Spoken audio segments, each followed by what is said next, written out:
137.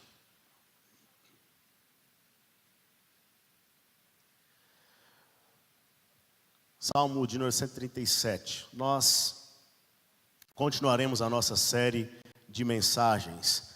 Ao Senhor ergo a minha voz e clamo. Não, esse clamo aí, né? Vamos melhorar esse clamor, né?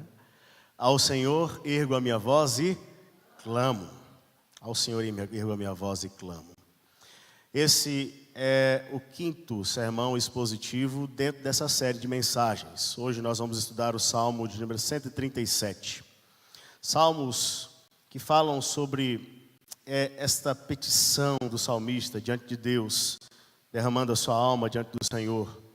O salmista geralmente é atribulado ou angustiado, e aí então ele se apresenta diante de Deus em oração e derrama a sua alma diante do Senhor. Os salmos que temos estudado são salmos de petições tanto pessoais, mas tem alguns salmos que nós estudaremos que têm relação com todo o povo, com o povo de Deus.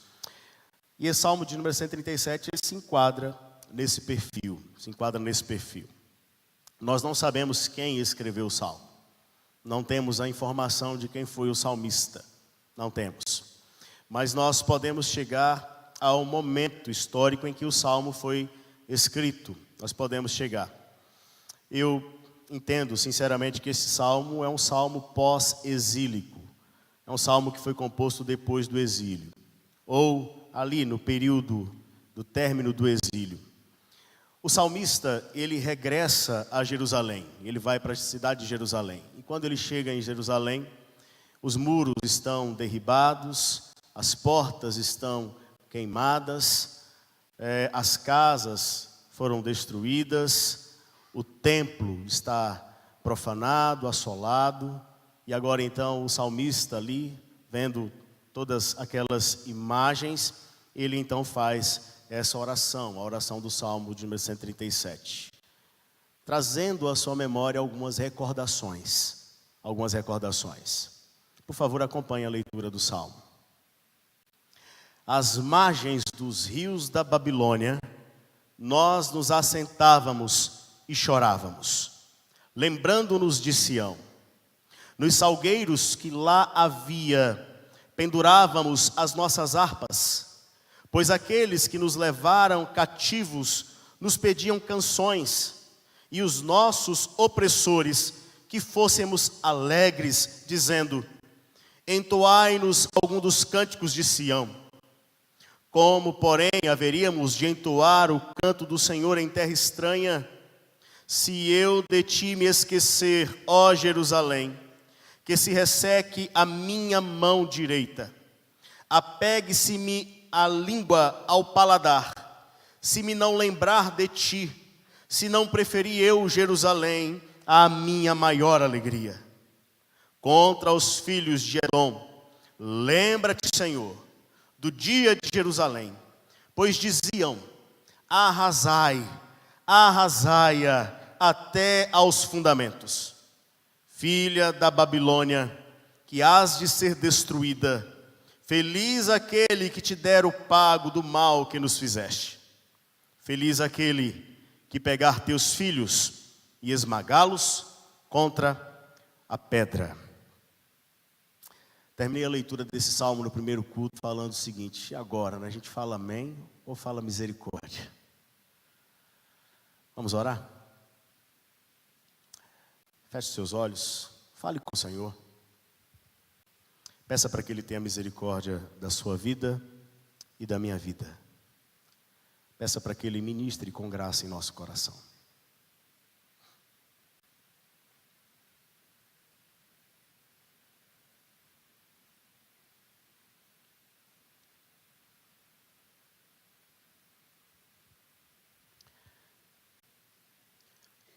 Usa de bondade, ó Pai, para conosco. Ensina-nos nessa noite que o nosso coração, de fato, ouça a sua voz e que saiamos daqui, ó Deus, edificados pelo Senhor. O Senhor conhece o nosso coração. Cada um de nós aqui, ó Pai, é conhecido pelo Senhor. E nós suplicamos que, por obra do Espírito Santo, o Senhor ministre em cada coração para a glória do seu próprio nome. Sê conosco, ó Deus. É a nossa oração, em nome de Jesus. Amém. Amém. Queridos, eu quero fazer a exposição do Salmo, a explicação do Salmo, e depois eu quero compartilhar algumas aplicações práticas para a minha vida e para a sua vida. Quero observar este Salmo seguindo a seguinte estrutura. Nós leremos dos versos 1 a 3, depois 4 a 6 e por fim os versos 7 a 9. E o que nós podemos aprender então nessas 3 sequências de 3 versos que esse Salmo nos apresenta? No verso de número 1 a 3, nós nos deparamos com a recordação do salmista. A recordação dos dias em que eles ainda estavam na Babilônia. Os dias em que eles ainda estavam na Babilônia. Vejam que o salmista fala: às margens dos rios da Babilônia, nós nos assentávamos e chorávamos.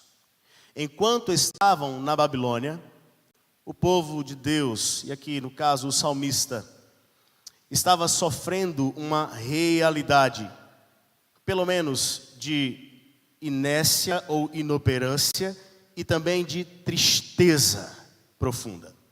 Podemos até dizer que a apatia deles estava relacionada com a tristeza do coração. A tristeza, ela é representada pelas lágrimas. Eles estavam tristes, isso no verso 1. Eles choravam, mas estavam sentados, apáticos, sem progressão, sem crescimento. Podemos até dizer que estavam com os seus sonhos travados. Eles não conseguiam sonhar, eles não vislumbravam uma realidade distinta, diferente. E veja que no verso 2, essa tristeza se torna ainda mais clara, porque os instrumentos de louvor, de adoração ao Senhor, eles não estavam sendo manuseados, eles não estavam sendo usados. Na verdade, os instrumentos estavam sendo colocados nos salgueiros que havia na Babilônia. Estavam pendurados, guardados, retidos. Eles não conseguiam adorar a Deus. O coração triste estava então atrapalhando a vida de adoração, de entrega ao Senhor. Eles estavam sem adorar ao Senhor. O verso 3 nos diz ainda que os opressores daquele lugar, eles se aproximavam dos israelitas e pediam a eles: olha, nos cantem das suas canções. Cantem das suas canções, cadê as suas canções? E a resposta deles é: como que nós vamos cantar os cânticos se nós estamos distante da nossa terra? A ideia é: nós não estamos em Jerusalém, no lugar santo, no lugar da adoração. Nós não estamos no lugar que deveríamos estar para adorar o nosso Deus. O nosso coração não é inflamado para adorar ao Senhor aqui, nessa terra estranha. Os homens não estavam interessados nos cânticos deles. Na verdade, eles estavam afrontando o Deus dos israelitas e os israelitas. Eles queriam que os israelitas se tornassem iguais àqueles que estavam na Babilônia. E então usassem as suas músicas antes de adoração, tão somente para levar entretenimento ao coração dos homens. O povo de Deus não canta para entreter pessoas. O povo de Deus canta para adorar ao Senhor. Eles não se sentem à vontade para cantar. Eles não querem cantar. Mas era uma afronta, porque quando pediam para que cantasse, eles estavam também dizendo: olha, cantem ao Deus de vocês. Aliás, onde está o Deus de vocês? O Deus forte, o Deus poderoso, o Deus que liberta. Cantem as suas músicas, cantem as músicas de adoração para o Deus de vocês. E isso tudo aumentava ainda mais a angústia no coração daquele povo. Os versos de número 1 a 3 nos remetem então a essa recordação que o salmista faz dos dias na Babilônia. Uma recordação amarga, uma recordação que levava à apatia, uma recordação que era vivida com lágrimas. recordar de maneira amarga, ser conduzido à apatia e derramar lágrimas, não é uma realidade tão somente aplicada para o salmista aqui no Salmo 137. Em nossos dias ainda, encontramos pessoas que por conta de recordações amargas, que conduzem à apatia e que são experimentadas com lágrimas, ainda sofrem.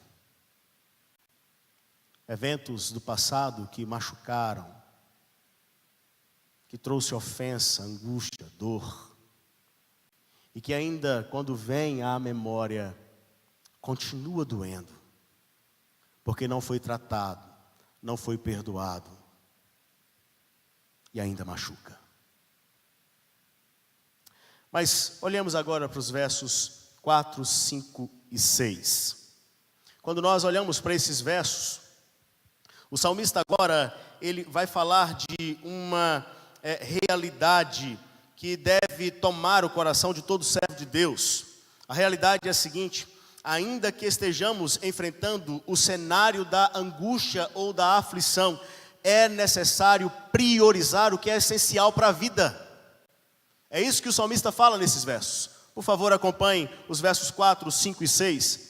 Como, porém, haveríamos de entoar o canto do Senhor em terra estranha, se eu de ti me esquecer, ó Jerusalém, que se resseque a minha mão direita, apegue-se minha língua ao paladar, se me não lembrar de ti, se não preferir eu, Jerusalém, à minha maior alegria.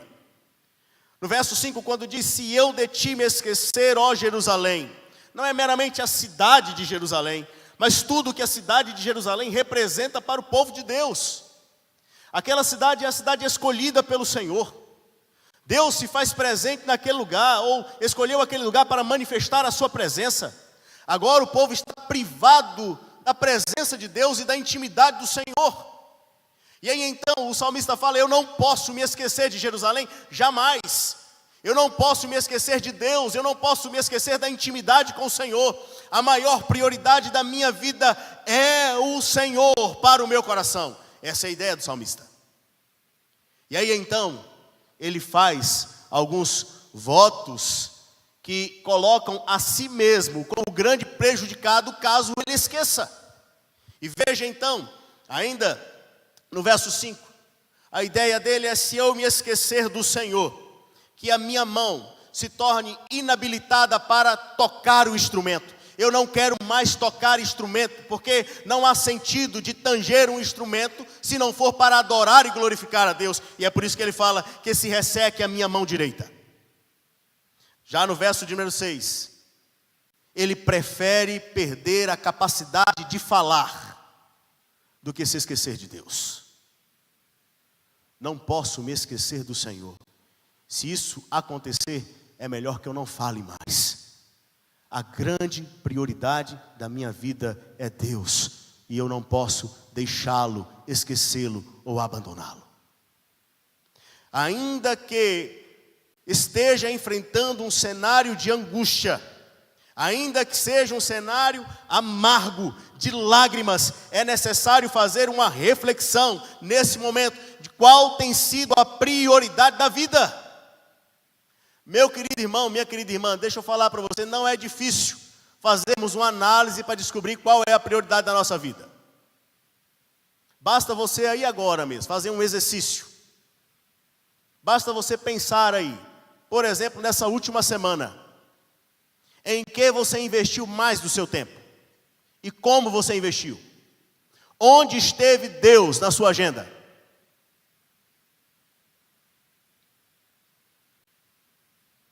Quanto do seu dia você dedicou para buscar a prioridade da vida, o essencial, a presença de Deus?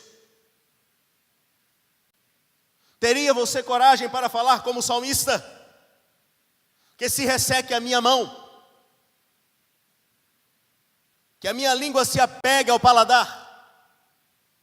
Se eu me esquecer de Deus ao longo do meu dia, ao longo da minha semana, ao longo da minha história. Mas por favor, vejamos agora os versos 7, 8 e 9. que são os versos mais difíceis desse salmo. Procuremos entender o que esses versos nos ensinam. Veja, contra os filhos de Edom, lembra-te, Senhor, do dia de Jerusalém, pois diziam: arrasai, arrasai-a até os fundamentos. Filha da Babilônia, que hás de ser destruída, feliz aquele que te der o pago do mal que nos fizestes. Feliz aquele que pegar teus filhos e esmagá-los contra a pedra. No verso 7, o salmista fala dos filhos de Edom. No verso 8, o salmista fala da filha da Babilônia. Os edomitas e os da Babilônia. Estas duas nações se uniram para atacar Jerusalém. Estas duas nações estavam juntas no dia da destruição de Jerusalém. Procuremos entender então o significado desses versos. Consideremos algumas coisas para entendermos o significado dos versos. Primeira delas, quem é que está orando? Quem está falando isso? Não vamos perder de vista esse ponto, porque ele é muito importante. O salmista que está falando isso é alguém que ou presenciou ou recebeu de maneira muito viva as informações daquele terrível dia da destruição de Jerusalém. É alguém que sabe de maneira clara, é alguém que tem de maneira viva na sua memória os seguintes dados: os idosos receberam fardos pesados naquele dia. Homens foram mortos. Enquanto alguns tentavam fugir da cidade, os edomitas estavam à espreita, e quando passava um fugitivo, eles pegavam e entregavam para os babilônios, a fim de que fossem mortos. As mulheres foram violentadas. As crianças foram mortas. O salmista que está falando aqui é alguém que tem a sua memória marcada por esses fatos. Agora, a gente até observa com mais cuidado o fato deles não estarem cantando alegremente. Mas há uma outra consideração que eu quero fazer com vocês. O salmista que fala aqui no Salmo 137 é alguém que tem em sua memória, de maneira muito viva, o anúncio feito pelos profetas a respeito dos edomitas e a respeito da filha da Babilônia. Ele tem isso em sua memória, ele sabe o que foi que Deus diz a respeito dos edomitas. O livro do profeta Obadias é um livro que trata sobre essa profecia que fala sobre os edomitas. Eu quero ler alguns versos do livro do profeta Obadias, que fala a respeito dos edomitas. Vejam só, do verso 8 a 15, o que é dito sobre os edomitas, o que é que Deus falou a respeito dos edomitas. Naquele dia, declara ao Senhor: destruirei os sábios de Edom e os mestres dos montes de Esaú. Então os seus guerreiros, ó Temã, ficarão apavorados, e serão eliminados todos os homens dos montes de Esaú, por causa da violenta matança que você fez contra o seu irmão Jacó. Você será coberto de vergonha e eliminado para sempre. No dia em que você ficou por perto, quando estrangeiros roubaram os bens dele, e estranhos entraram por suas portas e lançaram sorte sobre Jerusalém, você fez exatamente como eles. Você não devia ter olhado com satisfação o dia da desgraça de seu irmão, nem ter se alegrado com a destruição do povo de Judá. Não devia ter falado com arrogância no dia da sua aflição. Não devia ter entrado pelas portas do meu povo no dia da sua calamidade. nem devia ter ficado alegre com o sofrimento dele no dia da sua ruína, nem ter roubado a riqueza dele no dia da sua desgraça. Não devia ter esperado nas encruzilhadas para matar os que conseguiram escapar, nem ter entregado os sobreviventes no dia da sua aflição. Pois o dia do Senhor está próximo para todas as nações. E aí o Senhor então declara a respeito de Edom: como você fez, assim lhe será feito. A maldade que você praticou recairá sobre você. Essa é a profecia de Deus a respeito dos edomitas. O salmista sabe dessa profecia. E quando ele ora, então, ele está orando para algo que já foi anunciado por Deus, que já foi declarado por Deus sobre os edomitas, mas não somente sobre os edomitas, também contra a Babilônia. Livro do profeta Isaías, capítulo de número 13, versos 15 a 20, nos fala daquilo que vai acontecer com a Babilônia. Diz o texto: tudo que for capturado será traspassado, todos os que forem apanhados cairão à espada, seus bebês serão despedaçados diante dos seus olhos, suas casas serão saqueadas e suas mulheres violentadas. Vejam, eu despertarei contra eles os medos, que não se interessam pela prata, nem se deleitam com o ouro. Seus arcos ferirão os jovens, e eles não terão misericórdia dos bebês, nem olharão com compaixão para as crianças. Babilônia, a joia dos reinos, o esplendor do orgulho dos babilônios, será destruída por Deus, à semelhança de Sodoma e de Gomorra. Meus queridos, é uma passagem dura. O salmista sabia disso, que Deus havia determinado manifestar a sua justiça. Quando o salmista ora, então, o salmista está orando diante do Deus justo. Diante do Deus justo. E isso nos leva, então, a uma outra consideração. A consideração de que o clamor do salmista é pela justiça divina. E esse clamor pela justiça divina, ele encontra coro na Escritura Sagrada com o clamor dos mártires em Apocalipse capítulo 6. Apocalipse capítulo número 6, versos 9 e 10, diz o seguinte: quando ele abriu o quinto selo, vi debaixo do altar as almas daqueles que tinham sido mortos por causa da palavra de Deus e por causa do testemunho que sustentavam. Clamaram em grande voz, dizendo: até quando, ó soberano Senhor, santo e verdadeiro, não julgas nem vingas o nosso sangue dos que habitam sobre a terra? O clamor do salmista se une ao clamor dos mártires, e o clamor do salmista não é por uma vingança que procede de um coração inflamado pela mágoa, pelo ressentimento. O salmista não está pedindo a Deus: ó Deus, vinga-me, porque eu estou magoado com esse povo. Não, ele está clamando: Deus, demonstra a sua justiça. O Senhor é o justo juiz que rege as nações, demonstra a sua justiça. E vejam, queridos, porque a estratégia dos babilônios em matar as crianças, ela era praticada para que aquela nação no futuro não se tornasse forte novamente e se vingasse da destruição passada. De modo que o que Deus anuncia sobre os babilônios é algo que recairá sobre eles do mesmo modo que eles fizeram contra as nações. Um clamor por justiça. Um clamor por justiça. Uma justiça que será manifestada, queridos.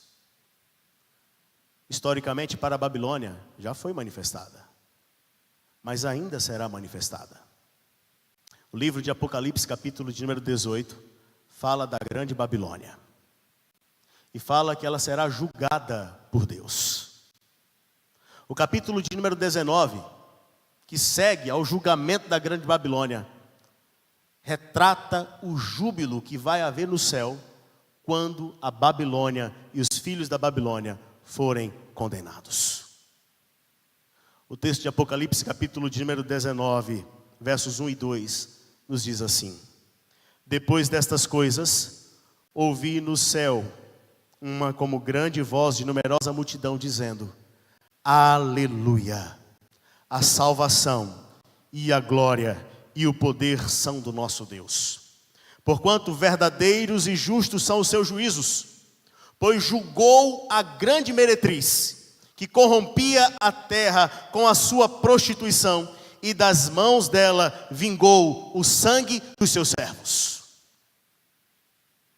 Deus estabeleceu um dia em que aquele que foi escolhido por Ele mesmo haverá de se manifestar para julgar as nações e julgar a cada pessoa.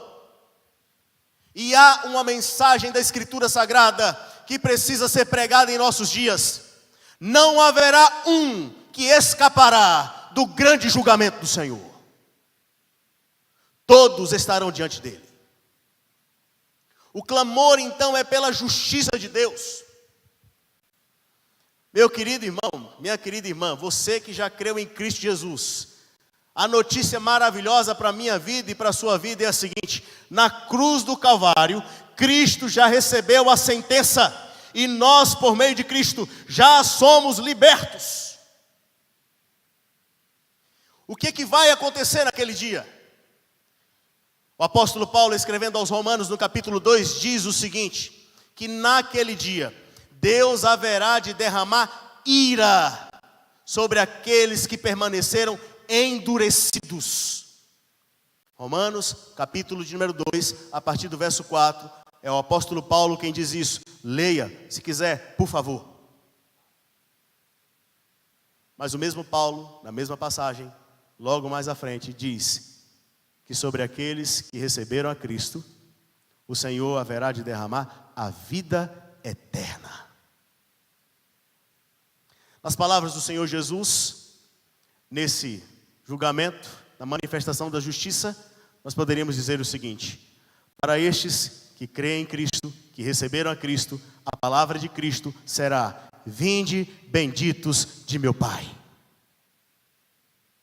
Entretanto, para aqueles que resistem ao Senhor e permanecem com corações endurecidos, tornando-se inimigos de Deus e do projeto de Deus para as suas vidas, resistindo à vontade do Senhor, Cristo haverá de falar: apartai-vos de mim, malditos, para o fogo eterno.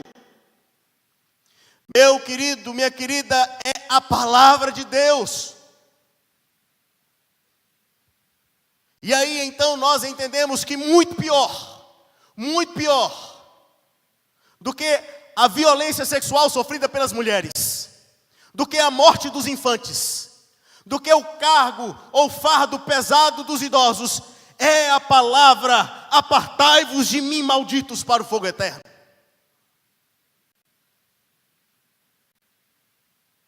O salmista nos faz contemplar isso.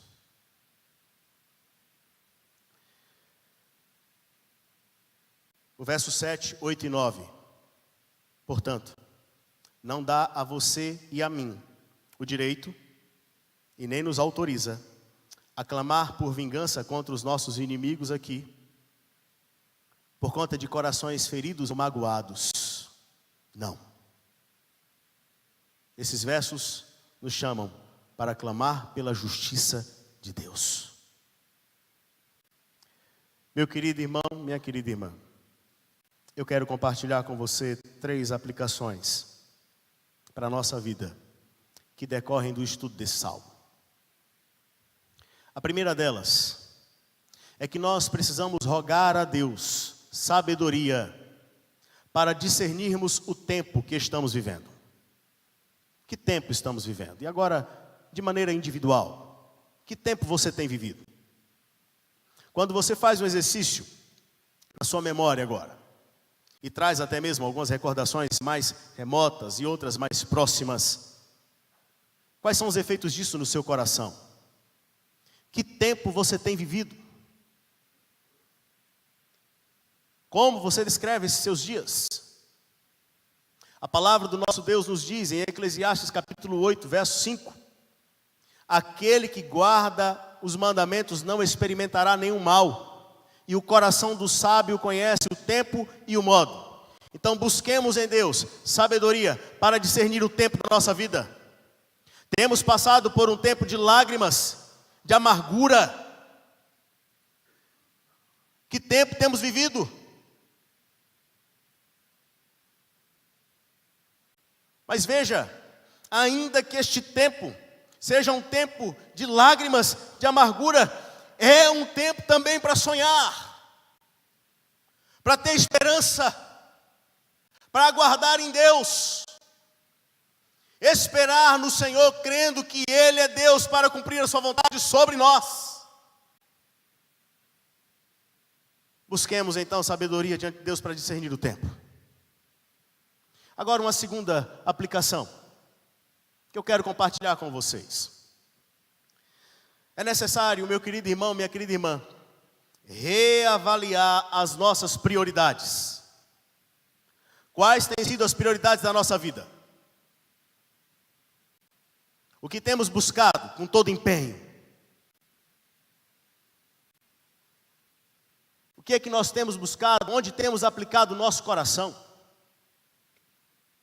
Temos trocado a intimidade com Deus por outra coisa? Temos desejado o bem material ou qualquer outra coisa aqui nesta vida em detrimento do desejo ao Senhor? Qual tem sido a prioridade da sua vida, meu irmão, minha irmã? É hora de pensarmos nisso. Mas há uma terceira aplicação que eu quero compartilhar com você. Guarde isso no seu coração em nome de Jesus. A história da humanidade culmina ou caminha para uma consumação. Nós estamos caminhando para uma consumação de todas as coisas. E a consumação acontecerá no dia em que o Rei dos Reis, o Senhor dos Senhores, voltar para buscar a sua igreja. Naquele dia, no dia em que encontraremos com Ele, o apóstolo Paulo escreve aos Filipenses e diz que naquele dia todo joelho se prostrará e toda língua confessará que o Senhor Jesus, Ele é o Senhor, para a glória de Deus Pai. Mas tem um detalhe: naquele dia não haverá mais oportunidade para a misericórdia.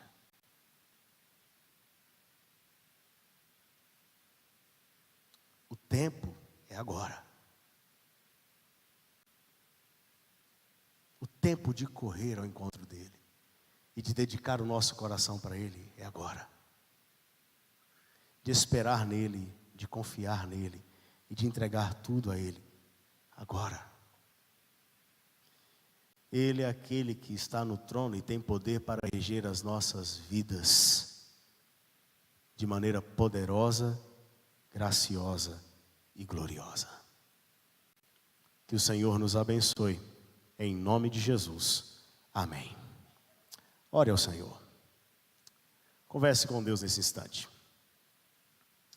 Fale com o Senhor. Qual tem sido a sua esperança no tempo que você tem vivido? Se o seu tempo tem sido tempo de lágrimas, como você tem exercitado a sua esperança nesse tempo? Como é que está o seu coração? Converse com Deus nesse instante. Eu convido os presbíteros que vão à frente. Eu quero te dar um tempo em oração. Fale com o Senhor.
cortado, marcado pela dor, ainda que na terra envelheça a raiz e no chão abandonado seu tronco morrer.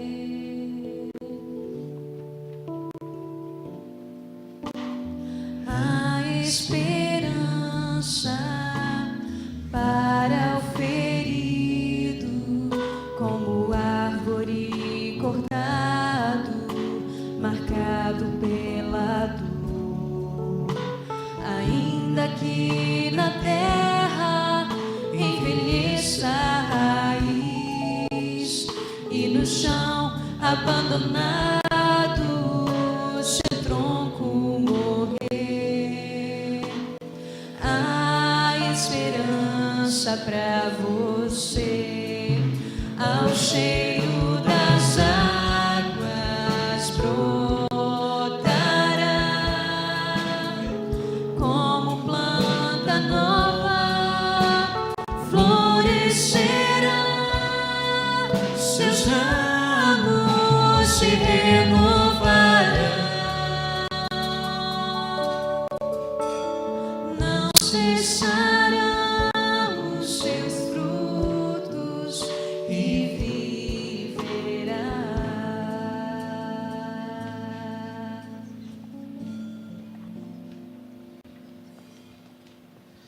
Queridos, hoje nós temos o privilégio de celebrar a ceia do Senhor. Quando celebramos a ceia hoje, nós celebramos trazendo para o nosso coração alegria e gratidão, porque nós estamos diante de uma obra consumada por Cristo Jesus.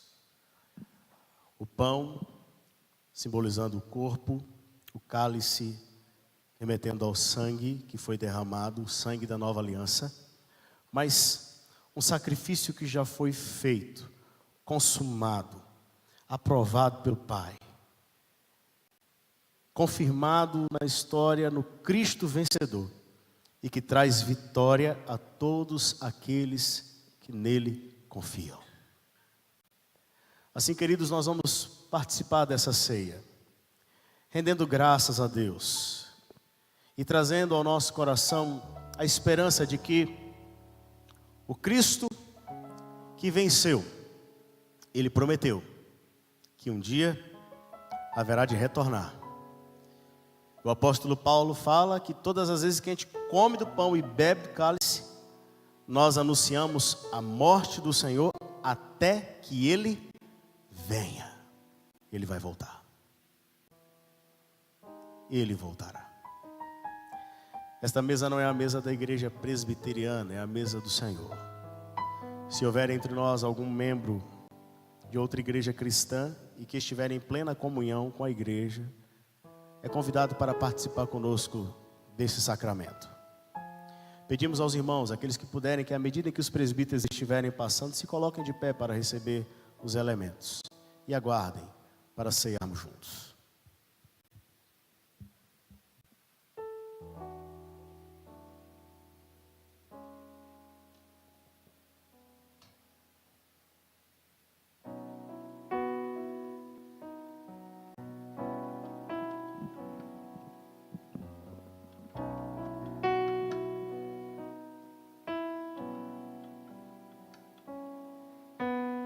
A esperança para o ferido, como árvore cortado, marcado pela dor, ainda que na terra envelheça a raiz e no chão abandonado seu tronco morrer.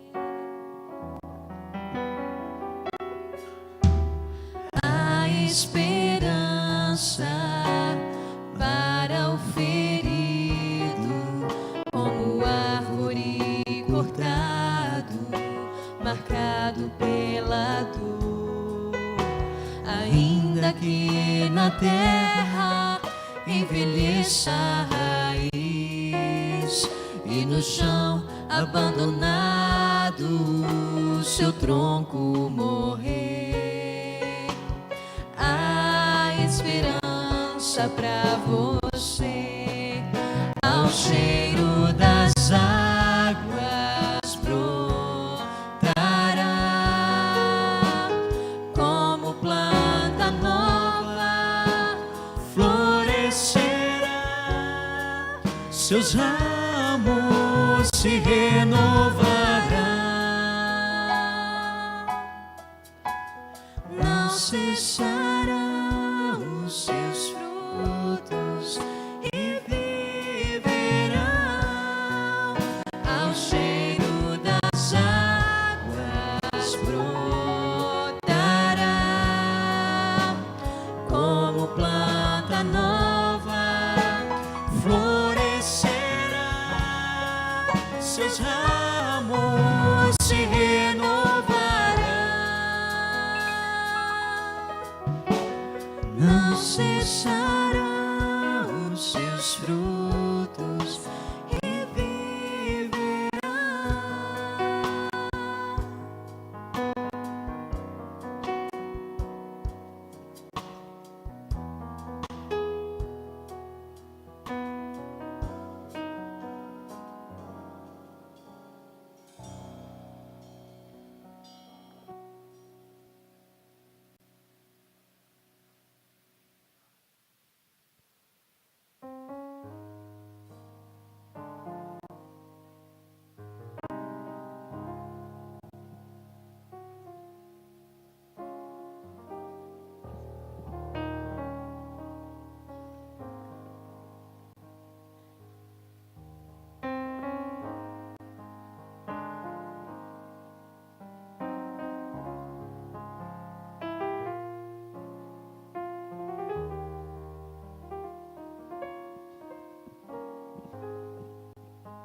De cruz se erigiu, dela ao dia fugiu, como emblema de vergonha e dor. Mas eu sei que na cruz, nesse dia, Jesus deu a vida por mim.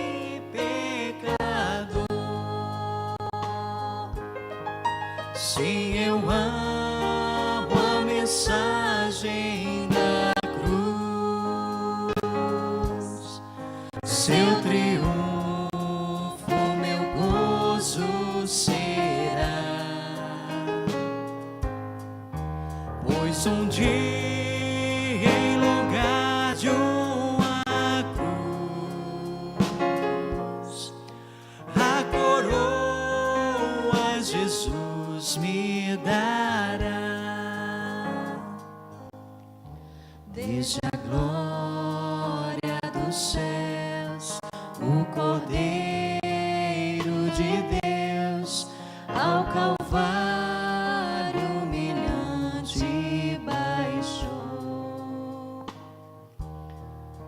Nesta cruz para mim há mistério sem fim, porque nela Jesus me salvou.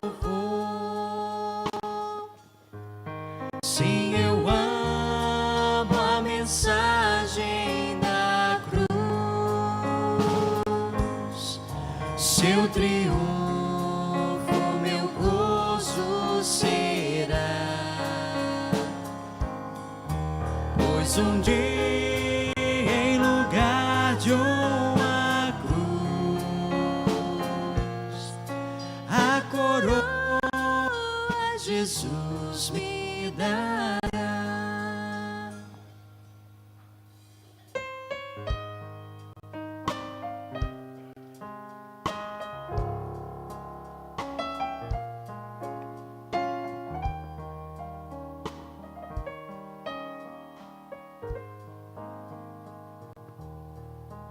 Nessa cruz padeceu, desprezado morreu, Jesus, para dar-me perdão.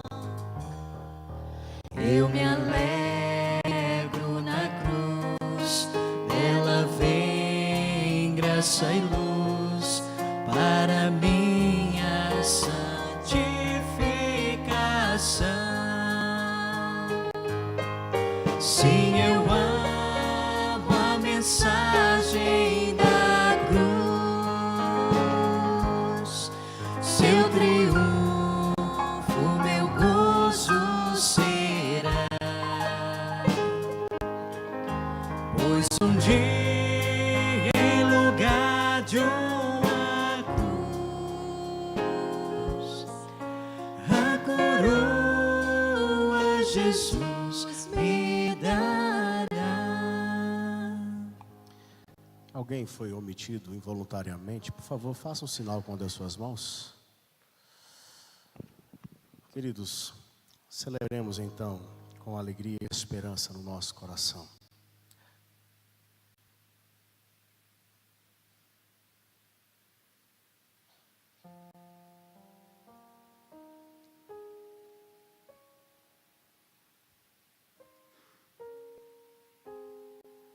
Nos convida a ficarmos de pé. Obrigado ao Senhor por mais este domingo que o Senhor nos deu. Obrigado, Pai, porque o Senhor nos deu a condição de reservarmos esse tempo para estarmos diante do Senhor, buscando a sua doce presença, recebendo da sua palavra, adorando, louvando. Obrigado, Pai, porque somos privilegiados. Ó Deus querido, rogamos que o Senhor continue nos visitando, em nome de Jesus. Que de fato haja sabedoria em nosso coração para interpretarmos o tempo da nossa vida e vivermos com sabedoria na presença do Senhor, para a glória do Teu santo nome. Ó Deus querido, que possamos priorizar a presença do Senhor em nossa vida. Buscar em primeiro lugar o Teu reino e a Tua justiça, crendo que o Senhor haverá de nos acrescentar todas as outras coisas. E que haja em nosso coração uma ardente expectativa pelo retorno do Rei, do Senhor dos Senhores. Que possamos sonhar com esse dia e nos preparar para esse encontro. E agora, ó filhos amados do Pai Celeste, que o Senhor mesmo vos abençoe e vos guarde. Que o Senhor tenha misericórdia de vós e vos sustente, e vos preserve e vos livre de todo mal, vos sustentando durante todo o período da vossa peregrinação, para que em vossa face seja contemplada a face de Cristo, hoje e para todo sempre. Amém. Amém. Deus os abençoe em nome